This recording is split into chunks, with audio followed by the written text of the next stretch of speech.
Today, I'm going to be putting 3 racing icons head to head to really see which is going to be the best one to use for the WTC800 around Sardegna. Which of these classic Group 1 races is going to be your best option to use for this money grinding events. So the vehicles that we are going to be pitting against each other is the Jaguar XJR-9, the Nissan R92CP, as well as the Mazda 787B. Now luckily for us, 2 of those 3 vehicles are currently available in the legendary dealership. There's the Jaguar XJR-9 for 3 million credits and the Nissan R92CP, which is available for 2 million credits. So a million credit difference between those 2 vehicles. But hey, when it comes down to actually using it, how big of a difference is there? So starting off with the Nissan R92CP. Now I must state, all of these vehicles are running on fuel map level 3 for the first stint to see which vehicle has the best fuel consumption, and also all of the vehicles are on racing hard compound tires. Now look, yes, the footage I'm about to show you has the R92CP on racing medium compound tires, but I then ran the race again with racing hard tires on and I still had the same total time once I finished it. So I'm just showing you the footage from the racing medium one. With that disclaimer out the way, let's get straight into it. So WTC800 around Sardegna, this is one of the best ways to make money in Gran Turismo 7. It's a 15 lap event with no weather changes. It's just you and the opponents you are going to be racing against, and the cars you are going to be coming up against are Group 3 vehicles. So yes, they are quite fast and have decent fuel consumption, but they are absolutely no match for your detuned Group 1 vehicles. So with that being said, the Nissan R92CP, this vehicle, we slapped one over to fuel map level 3 on racing hard and we ran a first lap of a 1 minute 42.4, which I honestly thought was a reasonable time. That was, however, until I jumped into a Jaguar XJR-9 and that vehicle on the same racing hard compound tires with fuel map being on level 3. That car demolished the Nissan's time by setting a lap time of a 1 minute 38.7. So I thought, yo, that is going to be some real stiff competition for the Mazda, until the Mazda went and ran a 1 minute 38.2 on its first lap. This is still on fuel map level 3 with racing hard compound tires, and that really shook me because that is so much faster than what the Nissan is actually capable of. That is over 4 seconds faster on the first lap. So then when I took a look at the top speeds with the Nissan R92CP, that had a top speed coming down the main straightaway of 305 kilometers per hour, which is honestly quite respectable.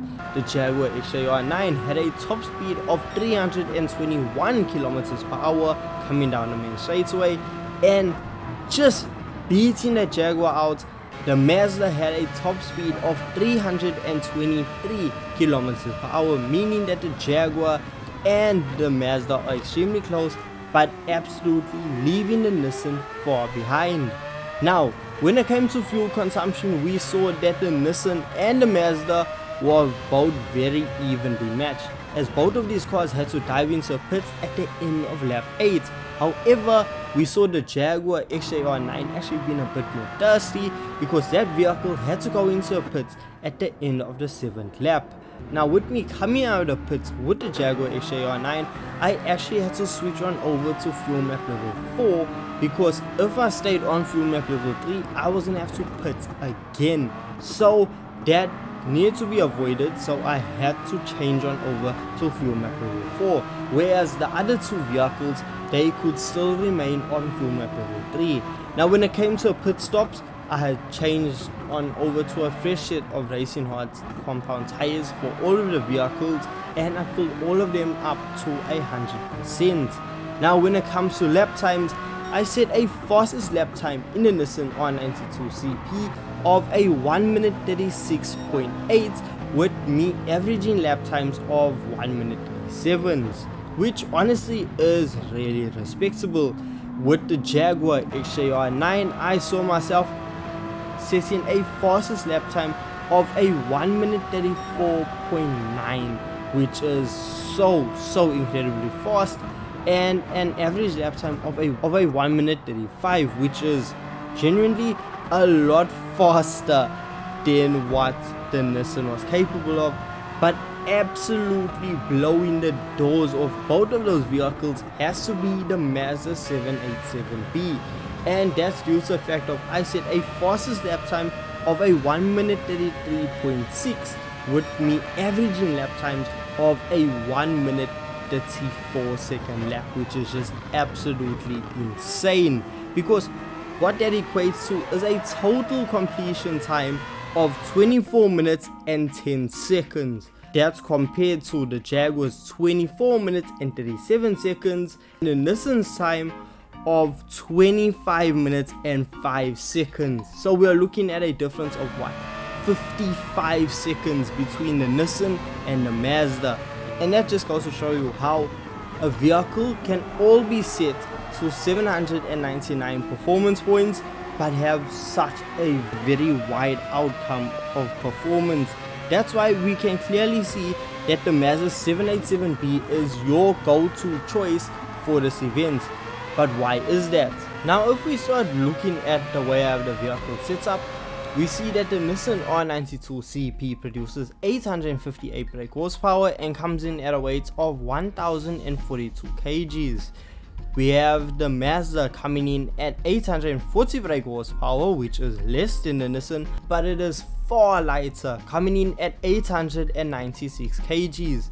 Then we have the Jaguar XJR-9 that produces 809 brake horsepower and comes in at a weight of 993 kgs. So the Jaguar produces the least amount of power, but it is under 1000 kgs, whereas the Nissan, which produces almost 50 horsepower more than the Jaguar, still weighs over 1000 kgs. So the weight is really the main issue with the Nissan R92CP. And then we have the golden child, which is the Mazda 787B, with the perfect almost 1-to-1 power to weight ratio, which makes it the ideal go-to vehicle for this event. So that is my findings of which of these vehicles is the best one to use around the WTC800 around Sardegna. But hey, let me know your thoughts and opinions in the comment section down below, which is your go-to. And with this being said, I'll catch you in the next video. Peace.